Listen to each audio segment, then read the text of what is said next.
네, 잘 쉬셨습니까? 음, 앞 시간 이어서 네, 수업하도록 하겠습니다. 네, 앞 시간에 이제 중독자의 특성에 대해서 살펴봤죠. 7가지가 있었습니다. 중독자의 특성은 중독적 사고, 내성과 금단, 동반 정상, 부정을 중심으로 하는 방어 기제, 공동 의존, 의사소통의 문제, 가정 및 사회의 문제, 이런 것들이 있었습니다. 자, 그 다음 이제 재발에 대해서 살펴볼 텐데요. 재발한다. 중독이 치유되기가 어려운 것이 너무도 쉽게 재발한다는 겁니다. 알코올 중독만 하더라도 알코올 중독이 사실 한 6개월 정도만 하면 6개월 격리돼서 치료를 하면 굉장히 뭐 정상적으로 많이 돌아옵니다. 그런데 6개월 동안 어느 이제 시설에서 격리되어졌다가 그래도 뭐 많이 건강해져서 다시 돌아왔다 할지라도 정말 재발이 쉽게 됩니다. 그게 이제 어려운 거예요. 그게 어려운 거예요. 그래서 회복하는 과정에서 자연스럽게 일어난다라고 하는 것을 우리는 인정해야 된다라고 하는 것입니다. 그게 보면 이제 신체적 요인, 심리적 요인, 환경적 요인 이렇게 나눌 수 있는데 배고픔이나 피로와 같은 신체적 고통을 느낀다. 아주 심한 신체적인 고통을 느낀다. 뭐 도저히 참을 수 없는 그런 신체적 고통을 느낀다. 그러니까 심리적 요인으로 보면 부정적인 감정이 계속 생긴다. 환경적 요인으로 보면 좋지 않은 상황이나 스트레스 등 그러한 것들이 영향을 끼칠 때 재활을 하게 된다라고 하는 것이죠. 어떤 신체적 고통이 왔을 때 재발할 확률이 상당히 높습니다. 부정적 감정을 통해서 재발할 확률이 상당히 높습니다. 환경적으로 좋지 않은 상황이 생기거나 스트레스가 발생했을 때 너무도 쉽게 알코올이면 다시 알코올로 돌아가는 그런 경향성이 너무도 강합니다. 사실 여러분 이 뇌가 이렇게 뇌가 이렇게 이제 뇌가 이렇게 있으면 뇌라고 했을 때 여러분 뇌 어떤 한 부분에 탁 이렇게 상처가 생긴 거거든요. 이것도 일종의 아니 상처가 탁 생겼으면 상처가 이게 아물었어요. 아물었다 할지라도 다시 어떤 외부적인 충격이 탁 오면 여기에 또 발동하는 겁니다. 그래서 어떤 것이 발동이 되어져서 그것을 또 찾게 되어지는 것이죠. 그러니까 그것이 어떤 신체적 고통이 왔을 때 어떤 부정적인 감정이 발생했을 때 상황이나 스트레스가 또 생겼을 때 재발할 확률이 재발하게 되어지는 것이죠. 그래서 중독은 재발될 확률이 상당히 높습니다. 그리고 또 다르게 여러분 문제가 되어지는 것이 뭐냐면 뭐 예를 들어서 알코올 정도만 하더라도 치료가 됐어요. 치료된 것처럼 느껴졌는데 뭐 치료가 됐다라고 생각하는데 언제 이게 또 다시 재발할지 모른다는 겁니다. 재발이 한 달 후에 재발할 거야, 일주일 후에 재발할 거야, 1년 후에 재발할 거야, 이런 게 없어요. 언제든지 어떤 이런 요소가 나타나면 언제든지 발생할 수 있다라고 하는 겁니다. 사실 그래서 위험한 겁니다. 참 그래서 안타까운 거고. 이 사람이 어떤 치료를 받고 굉장히 좋아졌어요. 뭐 한 달 잘 살았어요. 6개월 잘 살았어요. 1년 동안 잘 살았어요. 그러다가 1년 후에 그냥 갑자기 재발할 수도 있다. 그런 경우는 너무도 많습니다.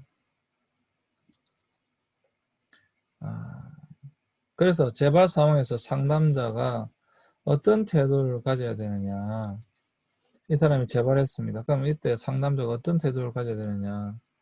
끝까지 기다려줘야 된다. 여러분, 알코올 중독자라고 예를 들어 볼까요? 알코올 중독자가 있다고 한다면 여러분, 알코올 중독자가 갑자기 이런 그 증상이 나타났을 때 갑자기 알코올 중독이 나타났다고 생각해 보세요.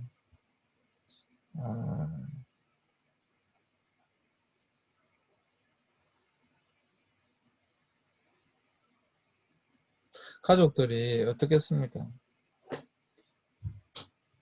1년 6개월 동안 치료를 받았는데 다시 1년 동안 치료를 받았는데 치료를 잘 받고 어느덧 생활 잘 하다가 갑자기 또 이런 증상이 나타났다고 생각해 보세요. 가족들이 참 견디기 힘들겠죠. 함께 있는 사람들이 견디기 힘들겠죠. 또 옛날 같은 그런 행동이 나오니까 폭력성이 나타날 수도 있고 뭐 아무데나 볼일을 볼 수도 있고 이때 상담자의 가장 중요한 태도는 그래도 그 사람을 기다려줘야 된다고 하는 거죠. 어떻게 보면 상담자는 마지막 보루예요. 그래서 상담자는 끝까지 이 사람을 기다려줘야 된다. 그래서 상담이 어려운 거죠. 그 다음에 지지해줘야 된다. 여러분, 그런 상황, 재발 상황 가운데 있는 사람을 지지해주기가 쉽겠습니까? 그리고 공감해줘야 된다. 사실 뭐 상담이 가장 중요하면서 가장 기본적인 게 공감이잖아요. 공감.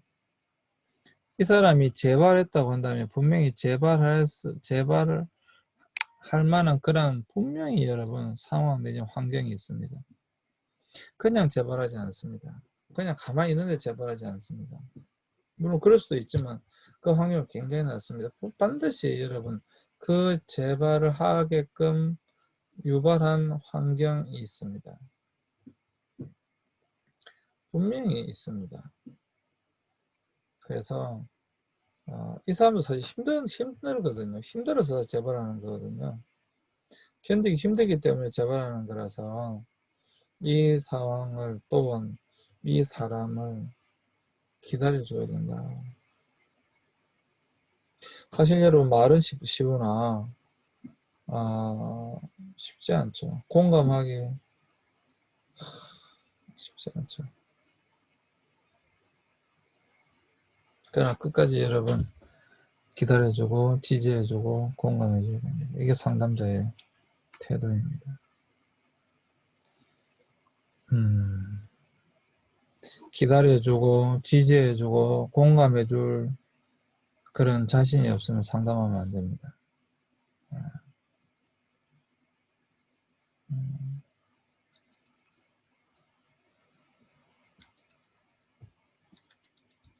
자, 회복.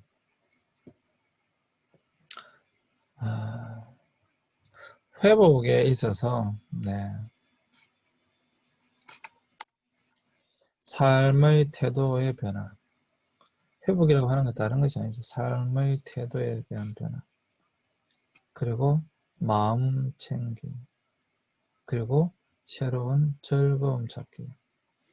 알코올이 아니라 게임이 아니라 다른 어떤 즐거움. 사실 여러분 이거 계속 드리는 말씀인데 어떤 취미가 있어야 돼요. 취미. 요즘 그 TV에 그 도시어부라고 하는 프로가 아주 굉장히 인기를 얻고 있죠.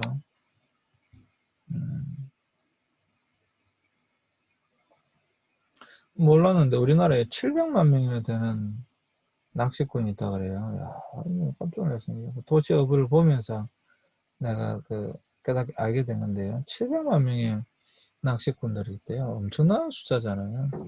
그게 이제 이경규 씨가 나와서 하는 이야기가 사람이 나이 들어가면서 자기가 정말 하고 취미가 없다라고 하는 것은 참 불행한 일이다.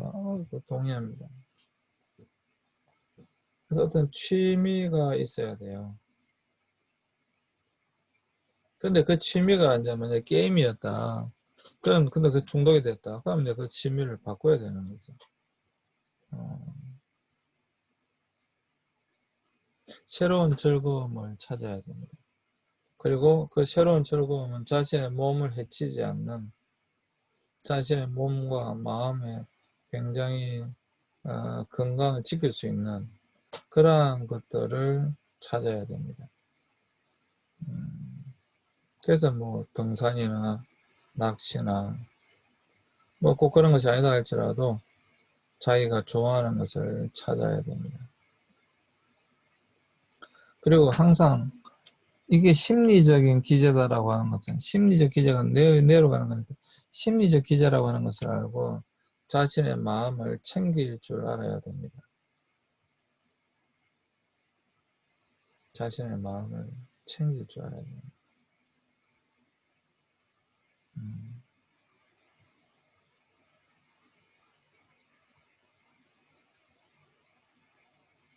여러분들 한번 여러분 스스로에게 질문해 보세요. 여러분들의 마음을 잘 챙깁니까?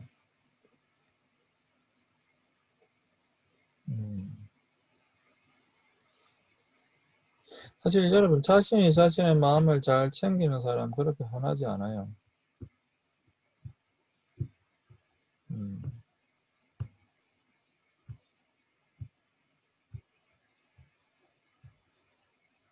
회복되기 위해서 회복 과정 속에서 마음을 잘 챙겨야 됩니다.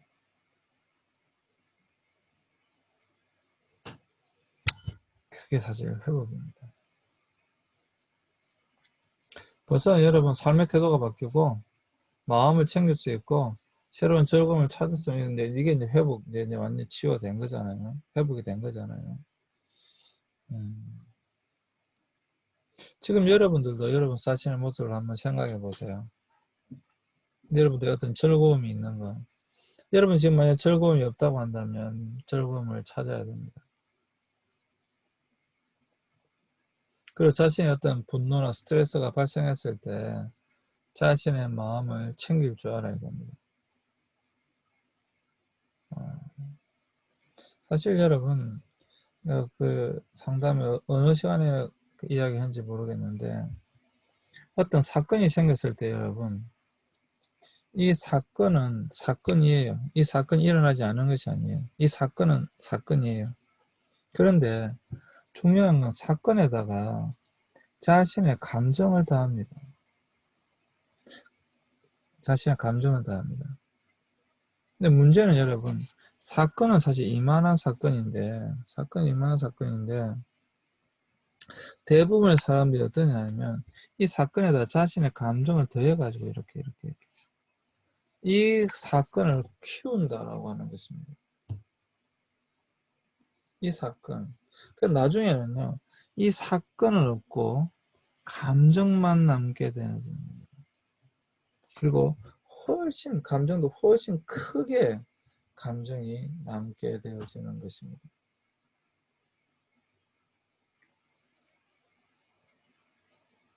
그래서 여러분 이게 참 정말 중요한 것인데 어떤 사건이 일어나지 않았다라고 하는 것이 아니라 이 사건과 이 감정을 분리할 줄 알아야 됩니다. 예. 사건은 사건이에요. 그리고 이 사건에 대해서 감정을 분리해낼 줄 알아야 됩니다. 그리고 이걸 잘 처리할 줄 알아야 됩니다. 사실 이게 마음 챙김이거든요. 자신의 감정이 어떤지, 이것이 지금 나를 어떻게 힘들게 하고 있는지, 어떤 사건이 나에게 어떻게 힘들게 하고 있는지 자신의 감정을 잘 바라볼 줄 알아야 돼요. 그리고 자신의 감정도 또한 잘 챙겨줘야 됩니다.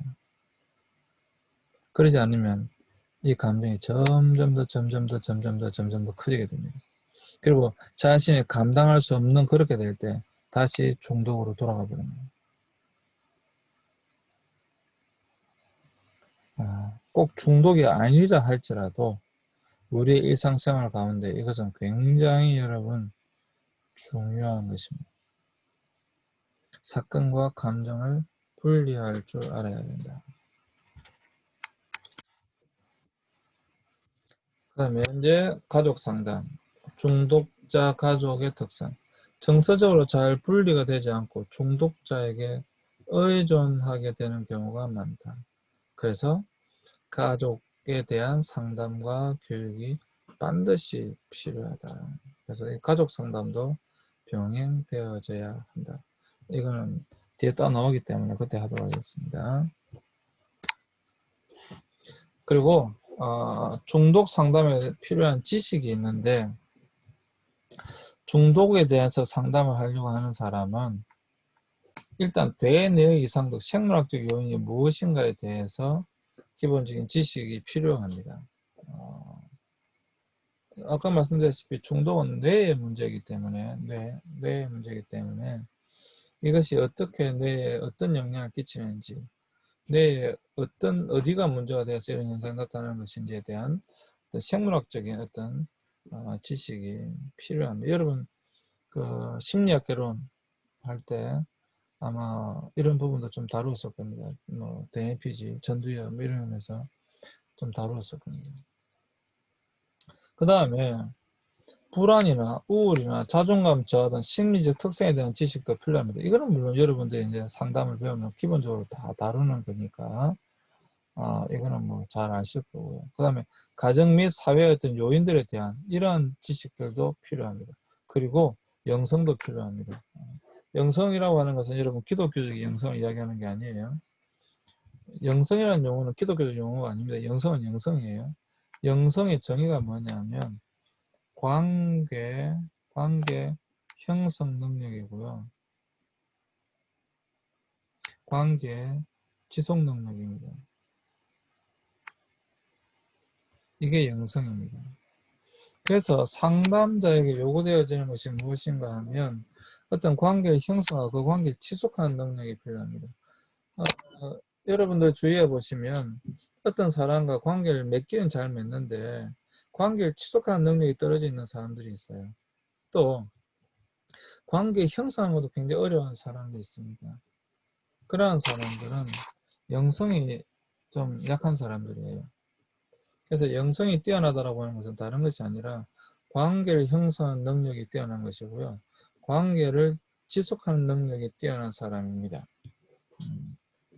상담자에게 필요한 것도 여러분 영성이 필요합니다. 필요합니다. 그래서 중독 상담에 필요한 지식, 대뇌 이상에 대한 어떤 생물학적인 어떤 지식도 필요하다. 의학적인 지식도 약간 필요하다 이 말이고요. 그 다음에 불안, 우울, 자존감 저하 등 심리적 특성에 대한 어떤 지식도 필요하다. 그 다음에 가정 및 사회 요인에 대한 이러한 지식도 필요하다. 영성도 필요하다. 그래서 중독 상담을 하시는 사람들은 이런 것들이 필요하다라고 하는 것을 알고 계셔야 됩니다. 아시겠죠? 다 사실 한 가지 한 가지가 굉장히 중요한 요소들입니다. 그래서 사실 중독 상담이 좀 어려워요.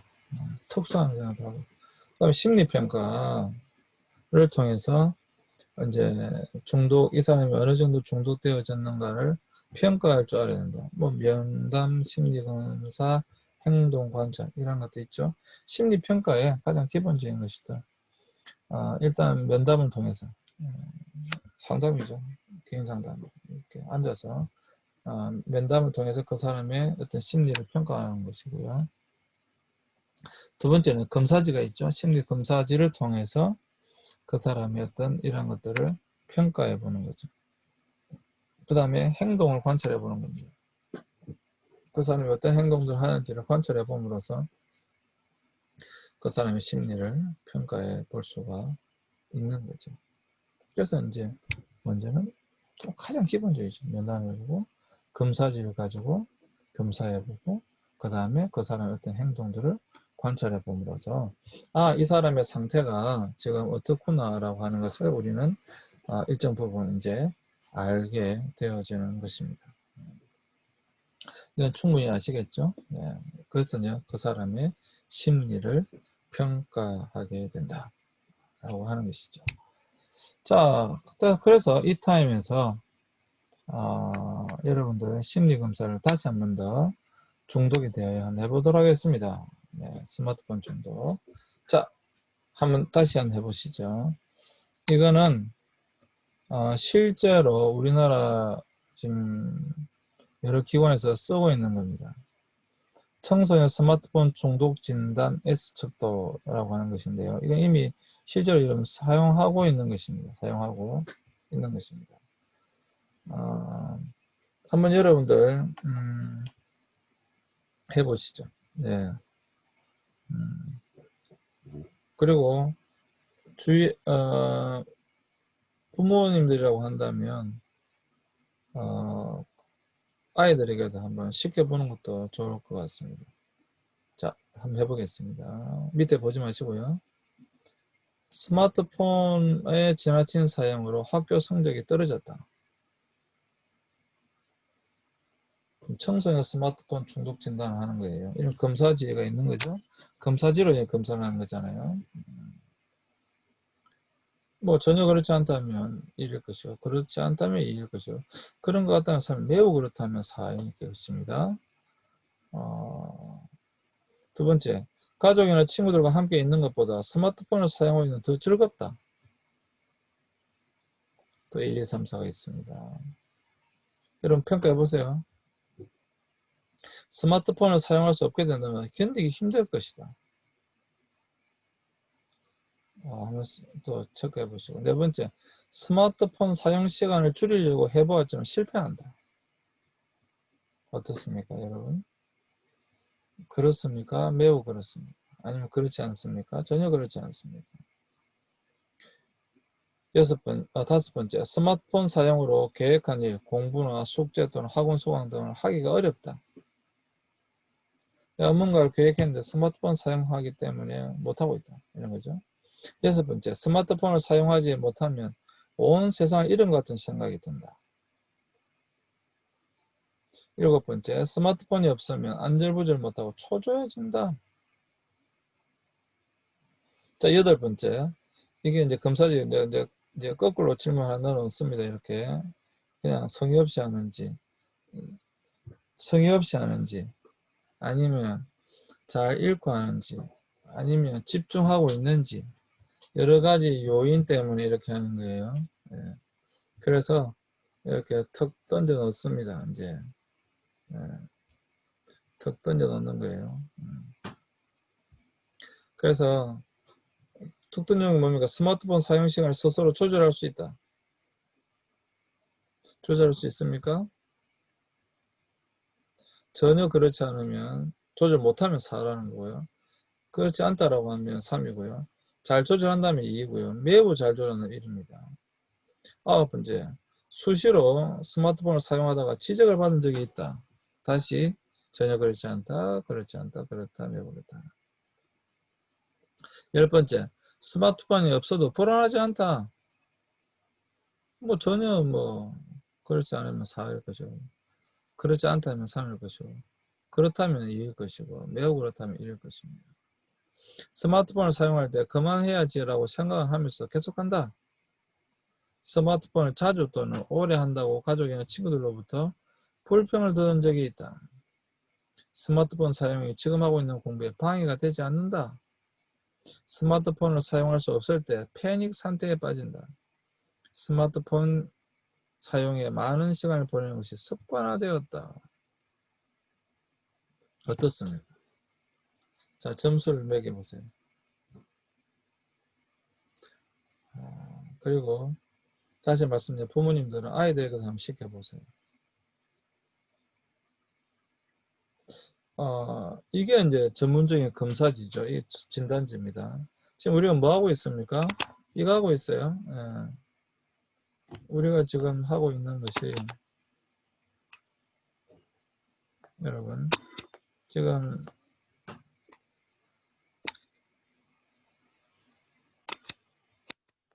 심리평가를 해야 되는데 심리평가 중에 심리검사를 지금 하고 있는 겁니다. 이건 전형적인 심리검사지예요. 중독진단지예요. 이거는. 네, 널리 쓰이고 있는 중독, 특히 청소년 중독 진단지입니다. 이건 실제 쓰고 있는 겁니다. 전문가들이. 그러니까 여러분 이것도 직접 해보셨으면 좋겠어요. 그걸 통해서 자 총점에 45점 이상이면 고위험 사용자군입니다. 여기서 보시면 이게 점수를 쭉 매겨가지고 45점 이상이면 고위험 사용자군이에요. 그래서 스마트폰 사용으로 인해 일상생활에서 심각한 장애를 보이면서 내성 및 금단 현상이 나타난다. 스마트폰으로 이루어지는 대인관계가 대부분이며 스마트폰으로 이루어지는 대인관계가 대부분입니다. 비도덕적 행위와 막연한 긍정적 기대가 있고 특정 앱이나 기능에 집착한 특성을 보이기도 한다.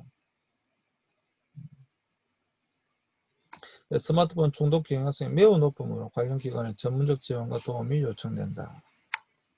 만약 여러분 중에 이런 사람이 있다고 한다면 적극적으로 도움을 받을 것을 여러분께 권해드립니다. 상담 받을 것을 권해드립니다. 그리고 40에 44점이라고 한다면 잠재적 위험 사용자군입니다. 고위험 사용자군에 비해 경미한 수준이지만 일상생활에서 장애를 보이는 수준이다. 필요 이상으로 스마트폰 사용 시간이 늘어나고 집착하게 된다. 그래서 스마트폰 과다 사용의 위험을 깨닫고 스스로 조절하고 계획적인 사용을 하도록 노력한다. 스마트폰 중독에 대한 주의가 요망된다. 41점 이상이라고 한다면 일반 사용자군인데 대부분 스마트폰 중독 문제가 없다고 느낀다. 심리적 정서 문제나 성격적 특성에서도 특이한 문제를 보이지 않으며 자기 행동을 관리한다고 생각한다. 때때로 스마트폰의 건전한 활용에 대해 자기 점검을 지속적으로 수행한다. 그러니까 41점 이하면 뭐 별 문제가 없이 뭐 사용해도 되는 그런 사람이다 라고 하는 것이죠. 근데 여기서 중요한 건 만약 여러분 중에 45점 이상이 있다고 한다면 이게 4점 만점에 15개니까 60점이 만점일 거 아니에요. 최대로 나온다고 한다면 60점이 최대인데 여러분이 뭐 45점 이상이라고 한다면 45점이면 여러분 그렇다면 다 나와도 45점이잖아요. 매우 그렇다가 아니라 그렇다면 하더라도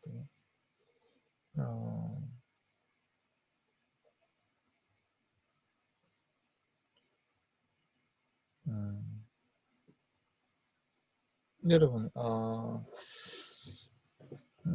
아까 첫 시간에 한 그 검사는 그냥 아주 단순한 거고요. 이건 진짜 전문적인 검사입니다. 그래서 여러분들이 지금 이것을 보고 만약에 45점 이상이라고 한다면 저는 여러분들에게 적극적인 상담을 권해드립니다. 그리고 만약 여러분 자녀 중에 그런 사람이 있다고 한다면 또 적극적으로 상담을 권해드립니다. 네. 그래서 지금 제가 하고 있는 게 뭡니까? 이러한 것들을 통해서 검사를 한다는 거예요. 검사.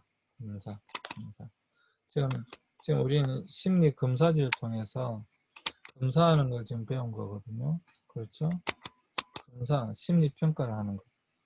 심리 평가 중에 면담이 있고 심리 검사가 있고 행동 관찰이 있잖아요. 그 중에 심리 검사를 해봤습니다.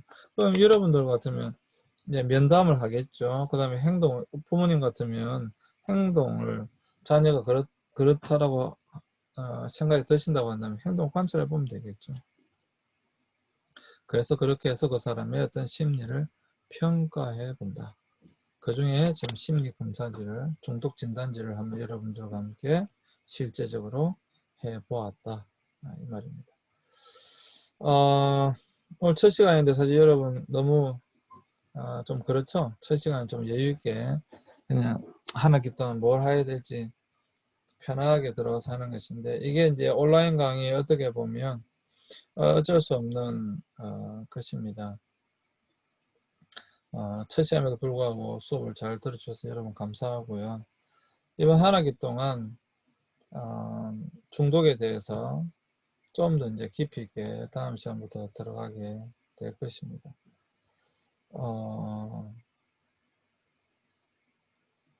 바라기는 정말 이 수업이 여러분들에게 의미가 있었으면 좋겠고요. 실제적인 도움이 되어줬으면 좋겠고요. 또 여러분 안에 어떤 중독 증상이 없는지를 좀 살펴보는 그런 계기가 됐으면 좋겠고요. 또 실제적인 도움이 되어지는 그런 수업이 되어졌으면 좋겠습니다. 네, 첫 주 여러분 수업 잘 들어주셔서 감사합니다. 첫 시간에 이야기했던 여러분 발제하고자 하는 사람 혼자도 좋고 2명도 좋고 여러 명도 좋습니다. 저한테 연락을 주시기를 바랍니다. 네, 감사합니다. 오늘 수업을 모두 마치도록 하겠습니다.